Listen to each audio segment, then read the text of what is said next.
And a very good evening to you. I'm Lisa Lord, and my special guest is the Executive Director of the Barbados Family Planning Association, Mr. Anderson Langdon. Mr. Langdon, thank you so much for joining us. Good evening, Lisa. Thank you for having me. You're most welcome. Now, let's start by looking at the mission of the association and why it was established in the first place almost 70 years ago. So you're no new kid on the block. Yeah, I'm the only new kid.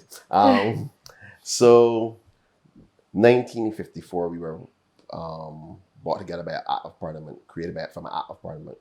What had happened, it was a direct response to what was going on within the communities at the time. I don't know if you heard about the Law and Wine Commission. Of course. They actually came up with the recommendations that had lingered for so long before the Second World War.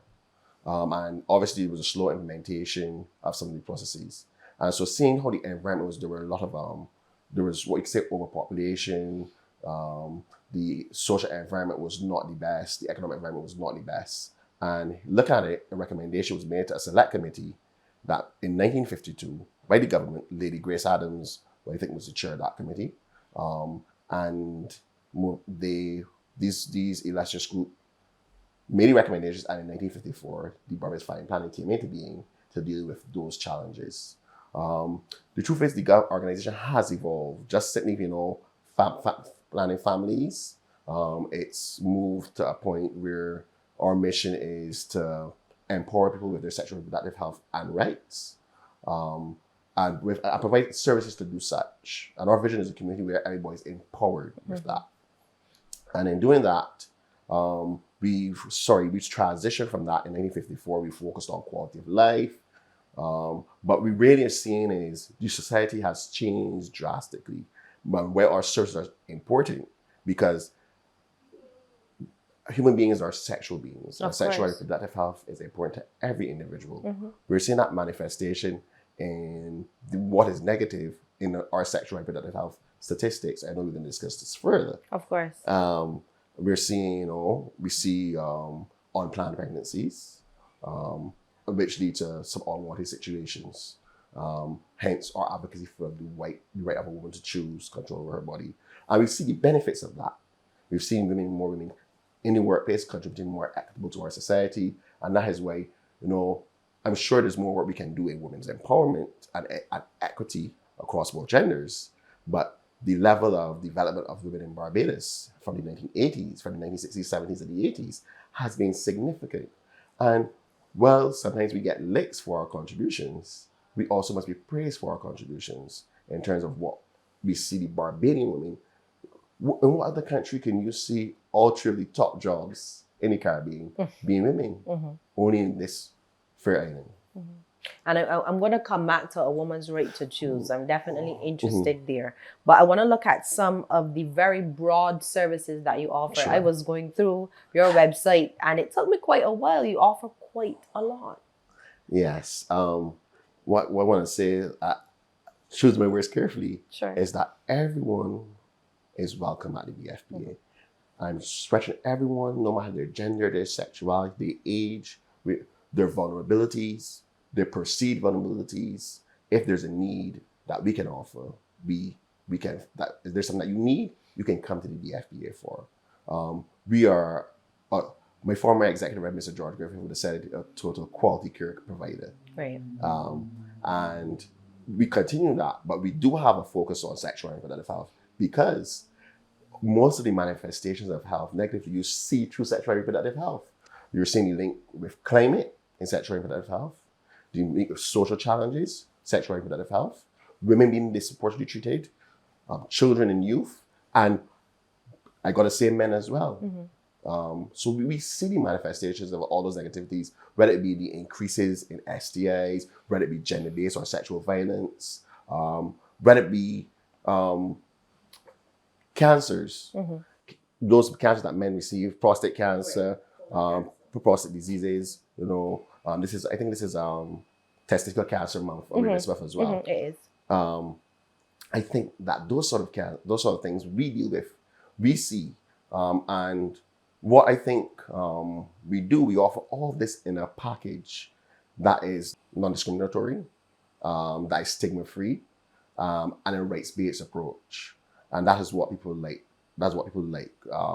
But again, we are restricted because of funds and other limitations. But that is what we bring. We have a youth advocacy movement, which is our young advocates.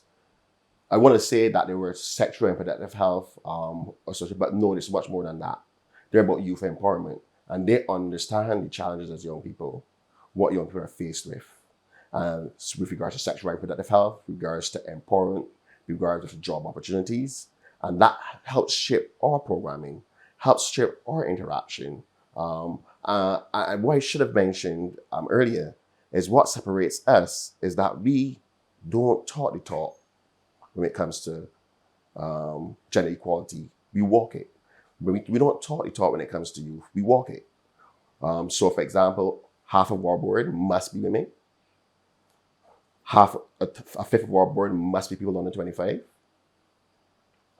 We have a process in which we screen and we look for those groups that are underrepresented, and we make sure that they're either represented at the board or the membership level, so that we have that valuable impact in our programming and in what we do. I just want you to break down the services, though, especially the clinical services. Clinical services. Okay, so there's a lot. I know. So let me start with the newest one. We want to expand our mental health and counseling support services in this environment more now than ever. We're seeing that, and that manifests to other physiological and psychological stressors. We provide regular screening, obstetric and gynecological services, limited. We want to go into more youth services as well. We offer men's screening, STI screening. We offer something that people don't know. We have a small surgical suite, and we rent it out occasionally. But we also do minor usually associated with sexual and reproductive health procedures. But if you have a doctor, if you have still investigators, we can offer all those services. For women and young people, we offer the gynecological screening, the pap smear. You're well known for your pap smears. Well known for our pap smears, as well as other things. The pap smear screenings are central. I think also we really focus on the general health of the individual. So what we've seen with time, we have a core of sexual and reproductive health services, a core of clinical services. We're seeing the screenings for diabetes, the screenings for hypertension. We're seeing fertility. We offer fertility guidance and services. One of the things that we offer is a comprehensive place where you can get your blood and regular testing done and regular screenings done. Because we work with a lot of labs, including the public service lab, who I have to commend, even especially in these trying times. And we work with a whole sort of partners. Our biggest partner, got to commend the Barbados government and our collaboration with the Ministry of Health and Wellness, who through our existence for almost 69 years, has been our constant partner. And one of the things that would have made the Family Planning Association popular over the years is the fact that you've maintained fairly low rates. So people could come in and get services at a fraction of what they would pay traditionally in a private setting. Yes, traditionally. It's become harder in these difficult situations to do that, to subsidize. We still try, but as funding dwindles, as costs rise, it becomes a challenge. But we aspire and we will try to maintain as low as we possibly could, especially in comparison to the private sector, not because of profit. It's about yes, maintaining sustainability, but more importantly, is keeping our mission of helping those vulnerable groups that are in need of our services. And I want to commend the people that I work with, and I've worked with in the past that are part of this organization, that is something that stands out about the individuals that I've worked with in this organization, that they understand that it is mission before anything else. In 2018, when we had some major fires, and even in this recent thing of the pandemic, my staff wasn't asking me when they would get paid. My staff was asking me, what about those women? What about those men? What about those LGBT persons who enjoy access to our services? What about those young people who want our advice? That is what my staff was concerned about. Even in these difficult times in terms of COVID-19 pandemic, every day that is an opportunity to work, my staff was here. Every lockdowns, as long as the regulations allowed us to work, my staff was here because they place a mission above self. And I want to commend them all for that. How has the pandemic impacted the Pandemic Family Planning Association? It has impacted some of the most important things, I think, that feed into everything. It's impacted our community outreach significantly, our schools programs, working with the corporate sector in terms of education and providing the knowledge and the information to manage themselves with regards to sexual and reproductive health and medical health in general. So those have been some of the impacts. It's also costs have gone up significantly. Operating costs, people talk about electricity, people talk about water, but our biggest cost has been pharmaceuticals, has been the logistics and managing the man time with that. And to be honest with you, our staff does deserve more, but we're not in a position to give them what they deserve because we're balancing mission and mandate and sustainability. And obviously, everybody's funding has been reduced significantly from many of the funders. And that has been a challenge. But we've been here for 68, 69, and we're going to be here for much longer because we're resilient. That's one of our facets. We redesign our protocols, as you guys can see, coming in and out of the clinics and the general administration. So we have an idea of what is going on, who's passing through. With regards to procurement of PPE, that's an additional cost. Yeah. And that can be an expensive cost. So that has really been a challenge. But what we've seen is the behavior of our clientele. They've become very selective. Right. They become very selective in this environment because of cost, but also because of, I think we've not quite returned to that steam because there are many people who are still home, who are still managing what they do in a pandemic. I might decide to put off a pap smear, for instance. Pap smear. It can wait. Yeah, or might put off a regular testing. And we've had challenges with testing because of the environment, procurement of some of the labs we work with. We've had a lot of those challenges, but that's really something that we're gonna have to wait and see.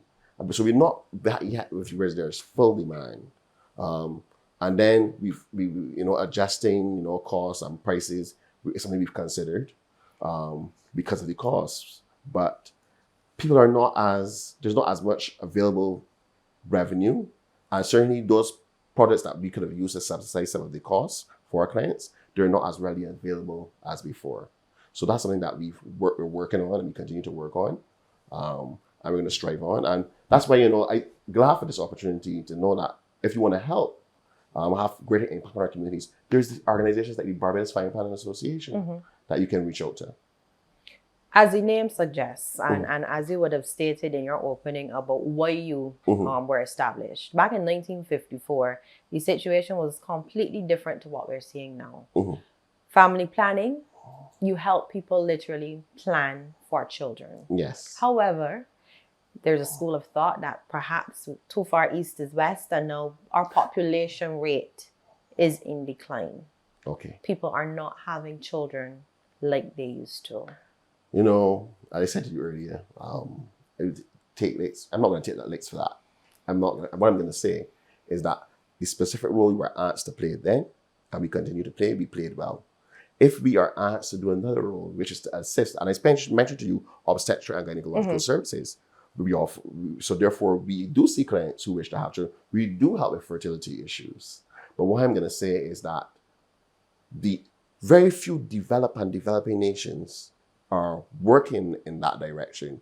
If you're saying natural birth, is this the environment to encourage natural birth? Then we have to consider the resources. We have to consider education system. We have to consider childcare. We have to consider affordability. It's expensive. So what I'm saying, consider that. We need to create the right incentives if we want to have more children. We have to put the funding and the money to those organizations such as ours. Stick a pin.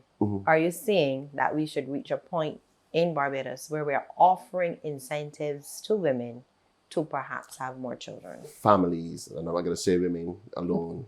I have to make this point. Women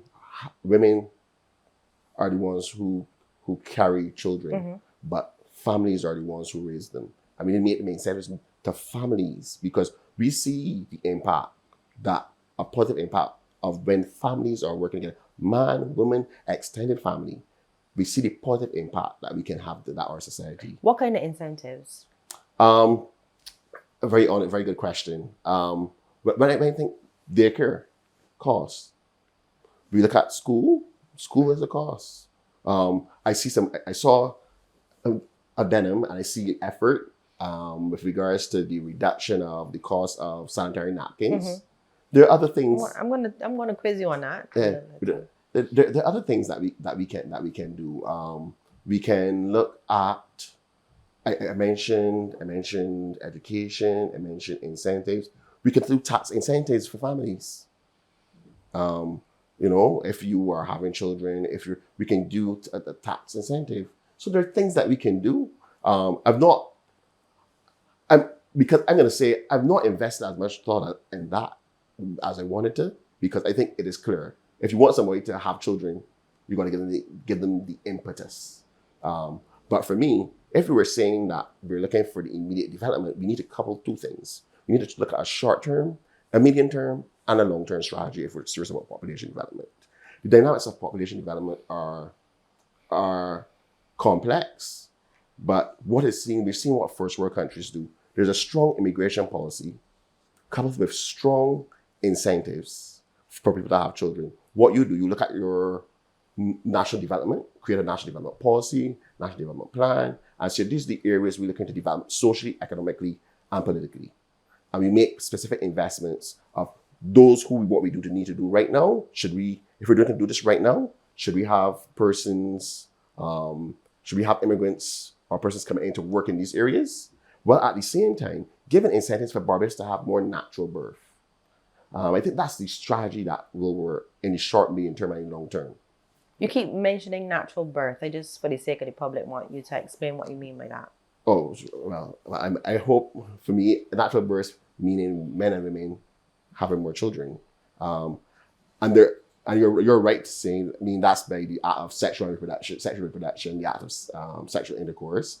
But there are other strategies. And Barbados Fertility Center. Yes, it's doing brilliant work. Brilliant work. Mm-hmm. We have private individuals who also do this. Mm-hmm.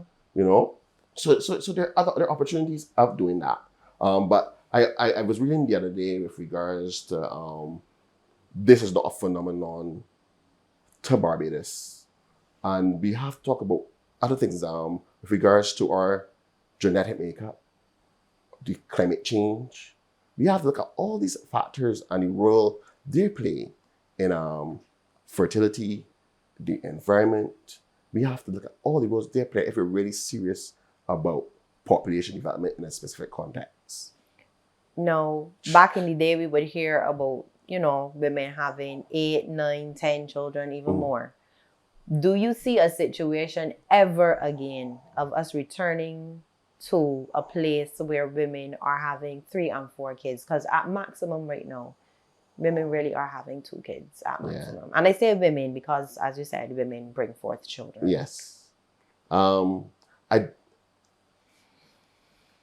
don't see that ever happening again. Even with the incentives that you suggested? Even with the incentives. Okay. Because of the way women and men have to adjust to equally contribute to society. It is not the same environment. I applaud those mothers and fathers who make the decision that one of them will be the breadwinner, mm-hmm. and one of them stay at home. And we have families doing both.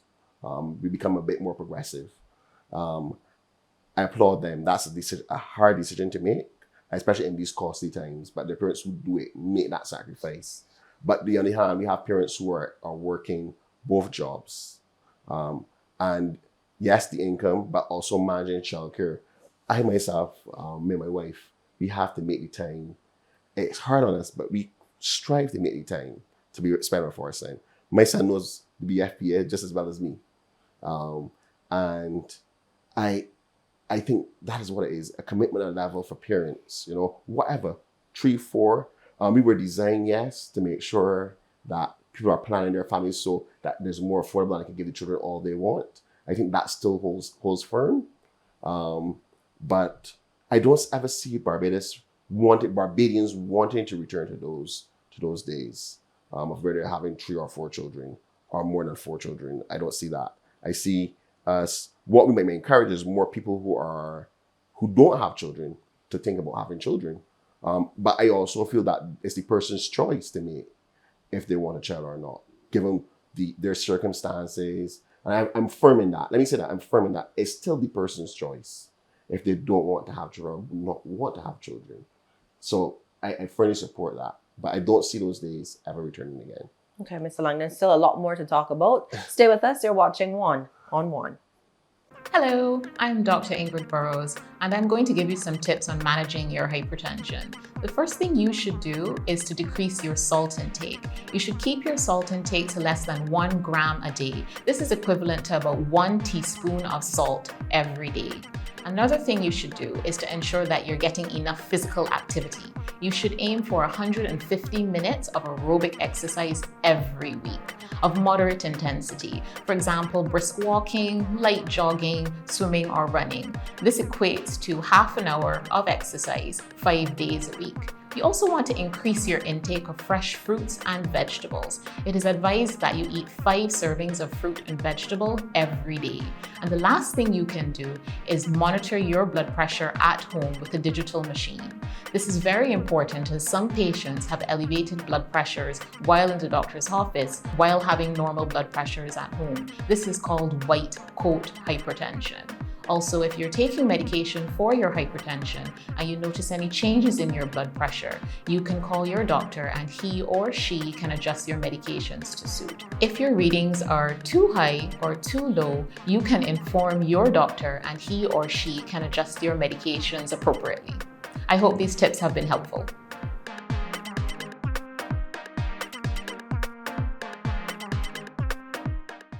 I am Lloyd Gollum, artificial inseminator attached to the Pig Improvement Program in the Ministry of Agriculture.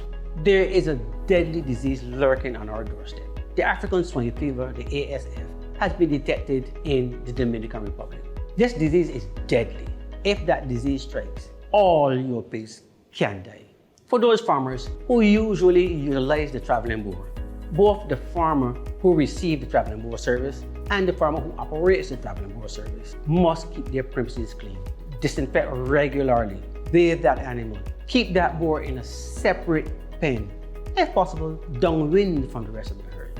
When operating the service, take along with you a basin, your brush, and your soap so that you can disinfect before and after. There is a safer alternative. The Pig Improvement Program offers insemination to the general public.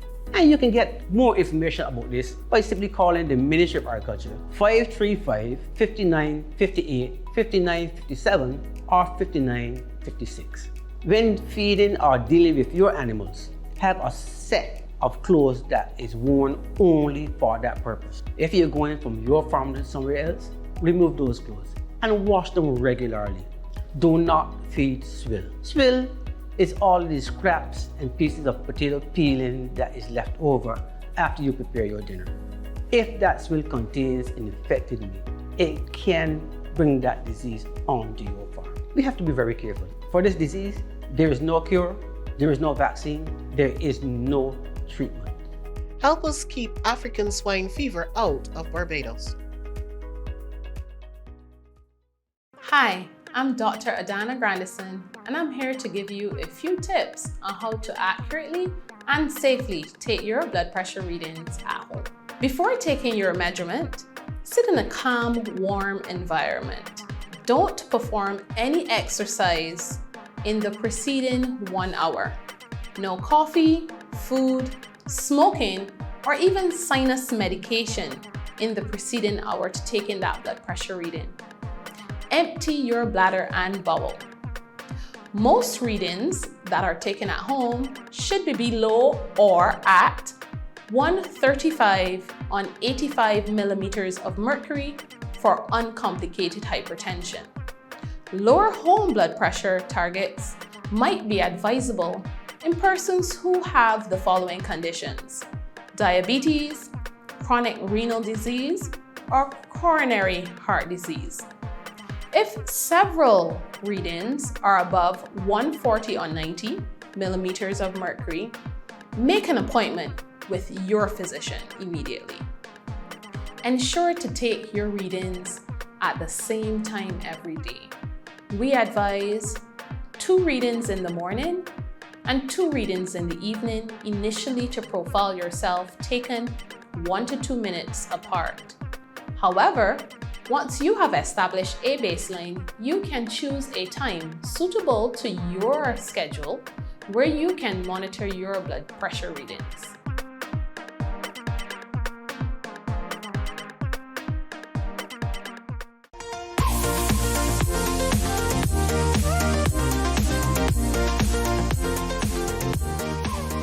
Welcome back.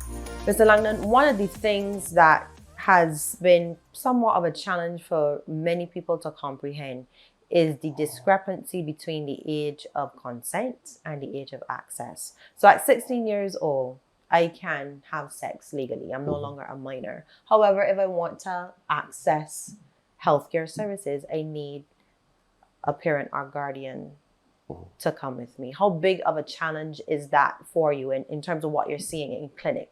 What I'm seeing, so obviously, as you said, quite right, you completely understand the discrepancy, is that we're seeing the young people who want to know more, who want to hear more, and who have challenges.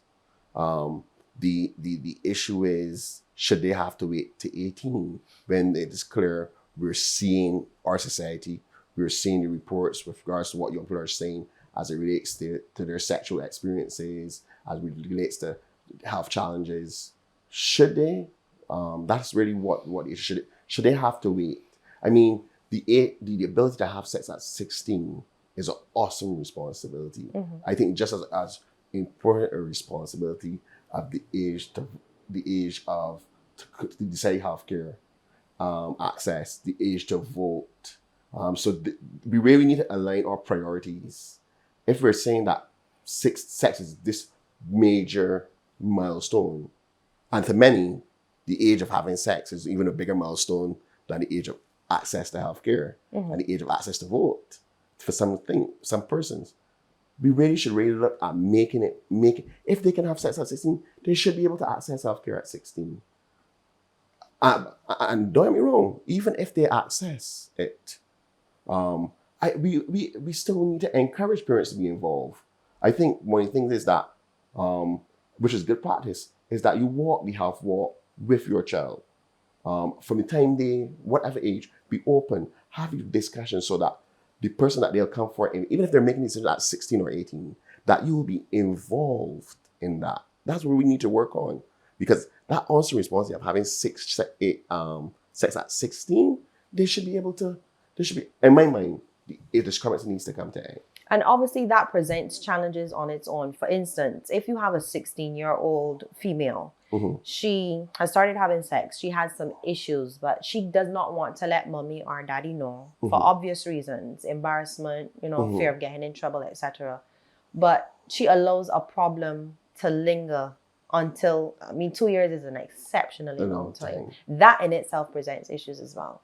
A public health issue, a public health challenge. And you would have seen me recently speaking about the high rates of STIs that we're being seen exhibited nationally. And what is unusual, it's not unusual, is that for the last 6 years globally, with the increase of climate change, that there has been an increase in STIs globally. So it's not unusual. It's not saying that it was unexpected, but we're seeing it significantly, especially when we look at our statistics. Within the last 2 years, we're seeing this rise. And I must say to you, what we're seeing in 2021, this is going to become an issue moving forward. We need to address that. And you quite rightfully use a perfect example. Yes, while we're seeing the changes in both men and women in terms of it, it is significantly evident in women. I'm not going to say those under 25. I'm saying across the board, increase in STIs. What kind of STIs? So I was given the broader perspective, but for certainly when I consulted with my medical director, Dr. Bashida Daisley, chlamydia is certainly one that's on the increase. We're not seeing, looking at the statistics, not driving deep into HIV. We're seeing, as we expected, the usual rate. But definitely chlamydia is of great concern.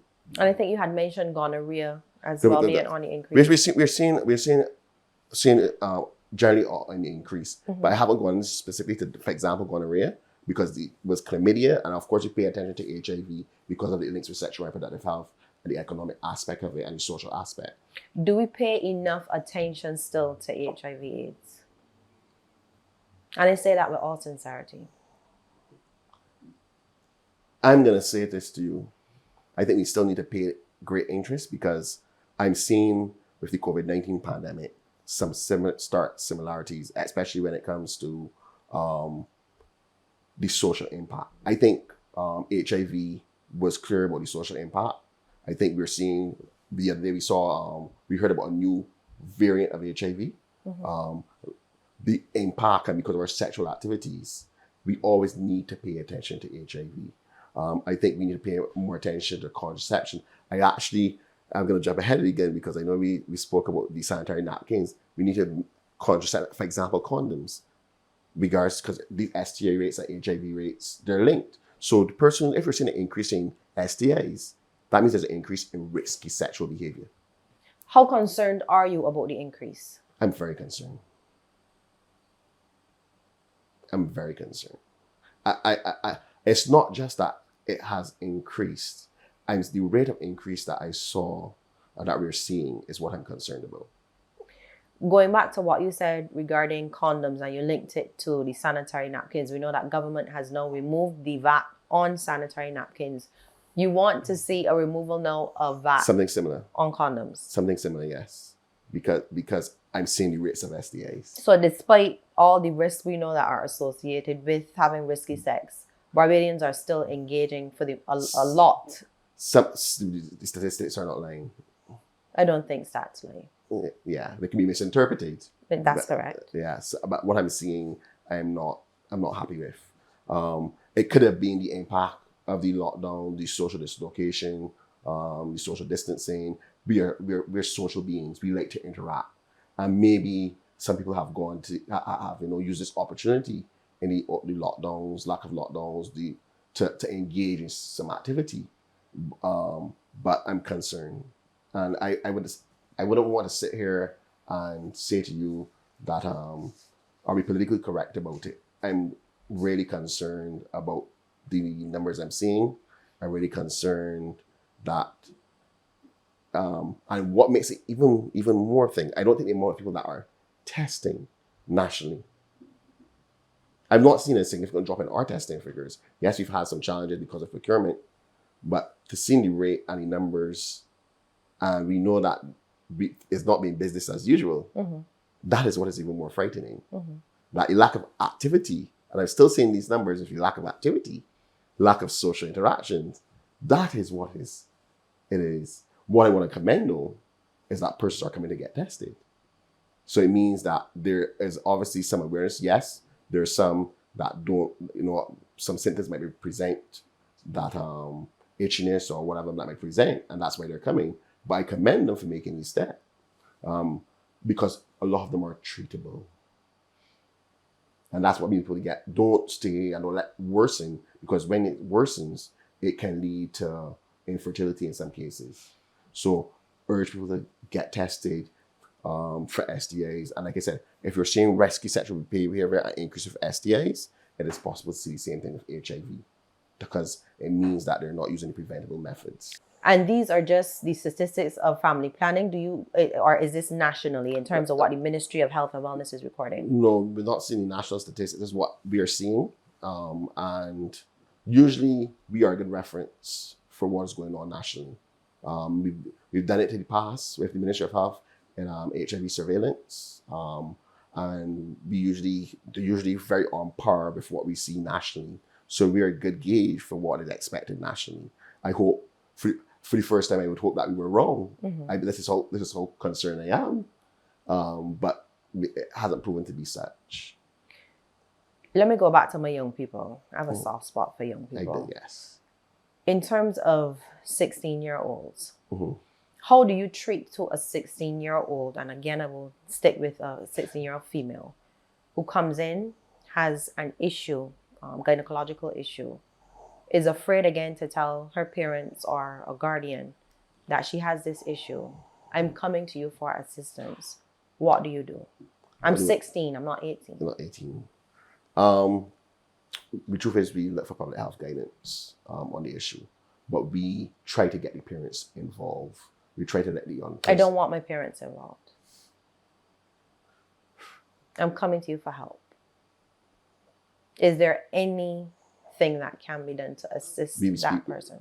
We reach out to the officials, Public health officials, mm-hmm. for guidance, and they would guide accordingly.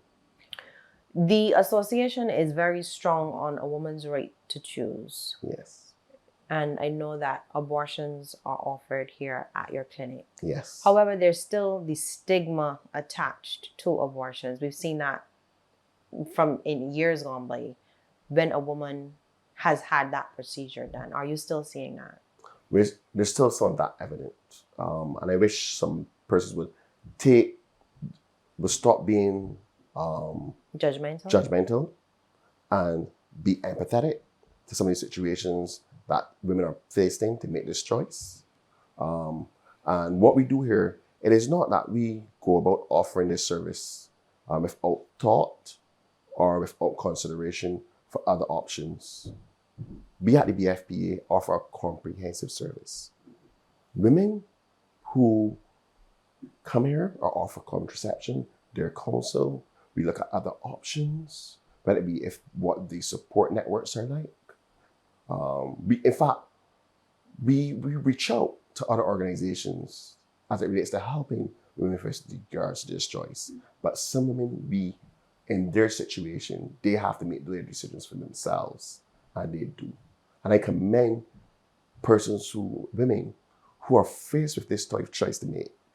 And whatever choice they make, it is their choice. That is what we encourage. We don't want the noise or the background of people who are in it for their own views or their own beliefs, but what's the best for that individual? What is best for you? And for many people, that is very different. You mentioned beliefs. You're talking about the religious bodies. Some, but there's some religious bodies, but some individuals who have a sense of judgment. And not every individual, not every religious body is anti-abortion. They're pro-choice. Mm-hmm. There are individuals that are pro-choice. And that's the way to put it. It's about the woman's right to choose. And what we must never have in our society is what we had in the 1950s, 1955s, 1960s, when women didn't have the right to choose. You got pregnant and that was it. No. Worst, they made a choice and engaged in backyard abortions. And many of them fell dead. Many women. One of my colleagues, she recollects with vivid nature what used to happen. And we must never have that. We must focus on contraception. We must focus on building the right environments, building a caring society, and supporting the needs of the woman who is placed in that situation. What I want to encourage is persons to be more supportive of young women who have unplanned pregnancies. I encourage parents to have more comprehensive discussions about sex, sexuality with their young people, with their young girls and young boys, as early as possible. One of the things we advocate here is comprehensive sexuality education. And everything goes hand in hand. If we empower those young people with the right knowledge, there'll be less unplanned choices. There'll be better understanding of situations. And until we do that, we're gonna have these unplanned challenges. We're gonna have these unwanted situations. So to avoid that, we need to become a more loving, more caring, and more considerate society, and consider what the individual needs. And I as I've said, I have no problem with the views of persons who are not necessarily pro-choice. But what I want you to do is to offer that young person, offer that young woman support. And sometimes, and I know you keep saying young woman, but older women also make that decision as well. Let me say this to you. And what I'm going to say to you, it might be enlightening to many persons. This is, people have this focus that it's only young women making this choice. And the majority, what I'm going to be honest with you about, that this choice is far and wide with many persons across many age groups who have to make the choice given their circumstances. And that's something we need to consider. The circumstances that somebody find economically, social, you're in a difficult relationship. You've had 4 or 5 children. You don't know when your next paycheck or how you're going to support the rest of your family going forward. Stop being judgmental. Understand and be empathetic to what we're going through. You would have mentioned that funding across the board is not the same. And we know as a consequence of the COVID pandemic, Yes. Things are not the way that they used to be. Yes. However, there's still a heavy demand for your services. A heavy demand. A heavy demand. And what I'm going to say is that the clinic demand has remained almost the same. But those avenues that would have fed more into more clinic demand have been neglected because of social distancing or work in the community or work in schools or outreaches. That has been impacted. And it makes me wonder, is it not that the demand, that we might not see it in the clinic, we're seeing the same demand, but there's certainly more demand out there. We've had to go through different partnerships with different organizations. And I'm going to pride the Barbados Family Planning Association on all of its leadership. One thing we take serious is partnering with community groups, community leaders, and individuals. And that has been impacted in terms of what they can do and how we can assist them. And we're seeing, so I believe that even though the demand is significant now, it is even greater than we're seeing at our end. And we have to prepare ourselves for that. And what we are doing is that we're going to continue, hopefully, that we're seeing easing up in the pandemic globally, international funding, local funding is something that really important. People who want to see good, positive community impact, especially for those vulnerable groups, and we see everybody. We see the poor, we see young men, young women. There's no discrimination. None whatsoever. I want to say this to you, that our only agenda is to make sure that every individual who wants a sexual and reproductive service, information, education in Barbados, get it. And as affordable as your rates are, there's still that section of the population that remains vulnerable and still cannot access. Yes, and that is where funding from philanthropists, individuals, from international organizations who have products which we write for when they're available, that's where that funding goes to directly into service delivery.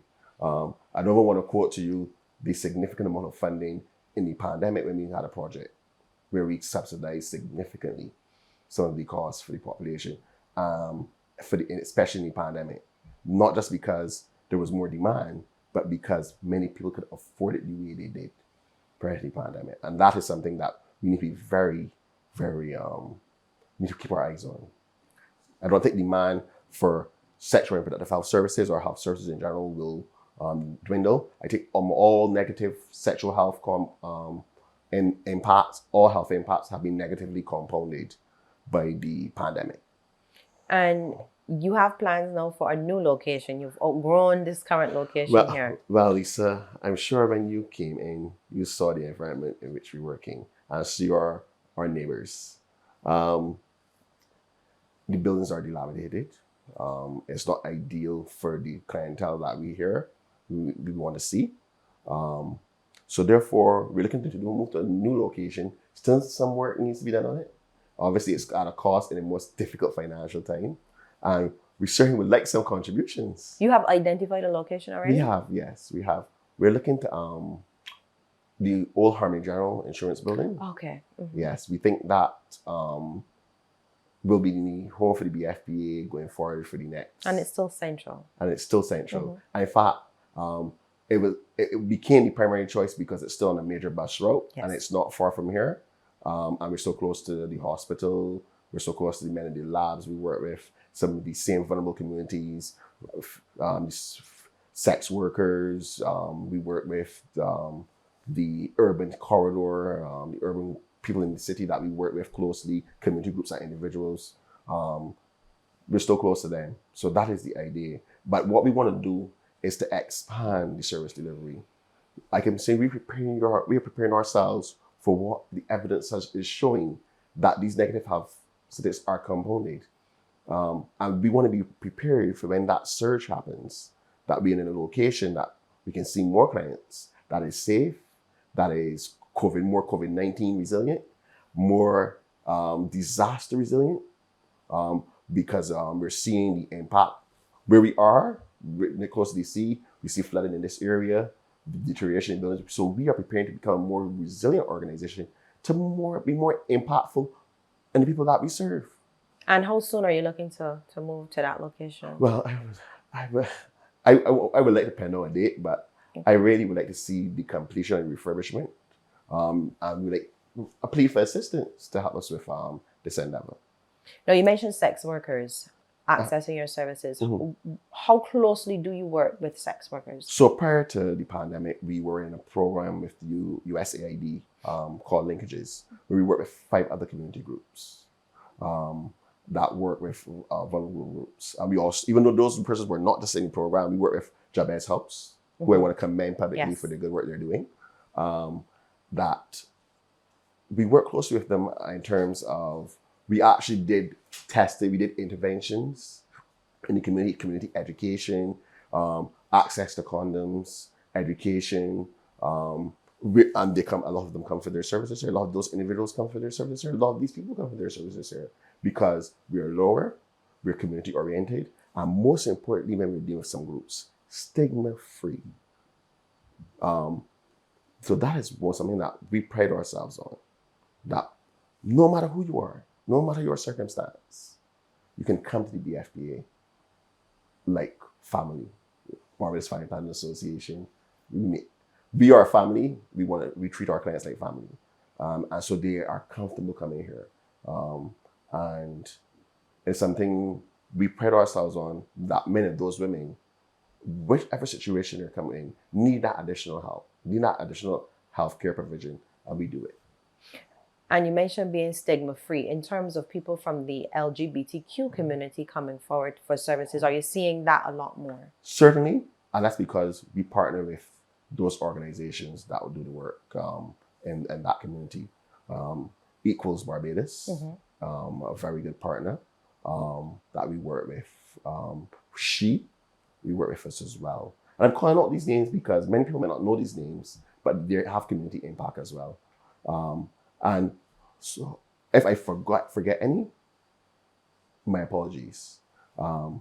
There are small groups called community groups like SEED, led by Dodrina Emmanuel, work with.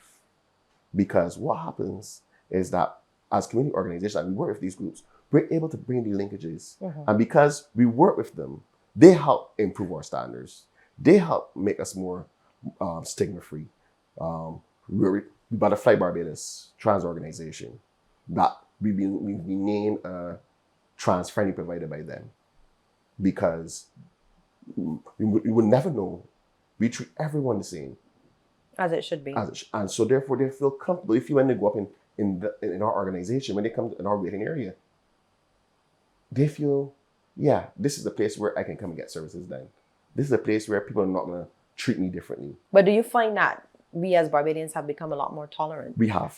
Okay. We have become tolerant. Yes, we've become a lot more tolerant in terms of that. We have, but I think we are also, it goes back to the level of education our society has, the traveling we do, the interactions that we have at the global level, the access to information that we have. I think that plays a role in it too. It's far from what is ideal, but great strides have been made. And you need to continue in that vein. I'm not because we're all humans, because we all have needs and we all have wants. And what hurts one will hurt the other. And eventually, if you're not your brother's keeper, who will keep you? Who will look after you? And that is what we do with our partnerships. We not only partnership with community organizations, we partner with global. I mentioned to USAID. One of our biggest partners is the UNFPA, the Indigenous Population Fund. We work with the Caribbean community, CARICOM community, PANCAP in particular. So it's an organization that means what it says, and it works with with who it needs to work with to have that impact. Now, you're mentioning all of these services and everything that you're doing. If I'm watching this program and I wanted to get in contact with the BFPA. Sure, we are online. And let me say that we're on Facebook, we're on Twitter, we're on LinkedIn, we're on Instagram, KMBFPA, Barbados Family Planning Association, and you're going to find this. You can visit our website, www.bfpaonline.com. You can chat with us there on all social media. You can chat with us anywhere. We're responsive. The systems don't lie.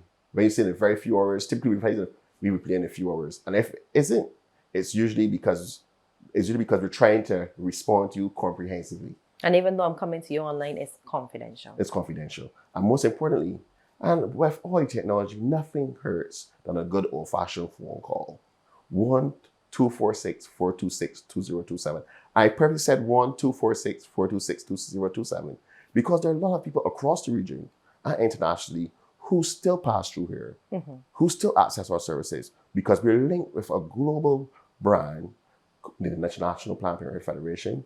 We're linked with the Caribbean Family Planning Affiliation. So people come to Barbados because they know, not just because I know we have our challenges in our perception of healthcare, but our healthcare standards are very high. Indeed.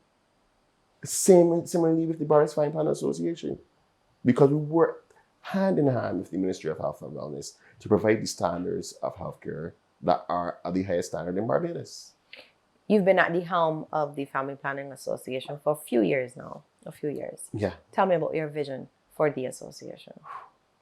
You know, I've been asked this question, what is my vision? My vision for this organization is it to become the premier sexual and reproductive health organization in the region and possibly this hemisphere. That's not out of reach. That is not out of reach. Because the commitment and the passion of the board and the staff of the Barbados Family Planning Association is unquestionable. The membership of the association, unquestionable. The impact that it has had internationally, unquestionable. So that is my vision. I want to see us not only being premier, not because we're providing high quality, because we say we are, because we're moving to a new building. We want to make sure that we fully computerize. We want to make sure that we can offer the best referral process. We've built the best relationships.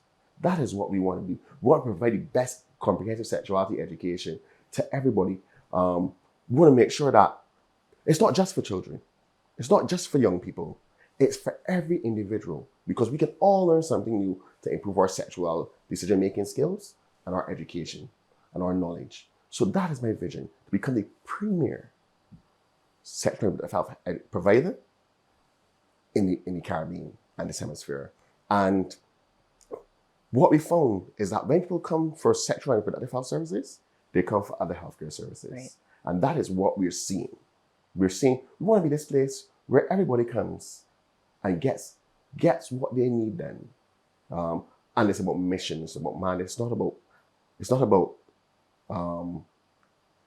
trivial things. It's about having that impact on our society that is meaningful and sustained. Mr. Langdon, thank you so much for talking to us. Thank you, Lisa. It's been a pleasure. It's been a pleasure as well. Thank you so much. That was Mr. Anderson Langdon, the Executive Director of the Barbados Family Planning Association. I'm Lisa Lord. You were watching One on One. Do have yourself a wonderful evening.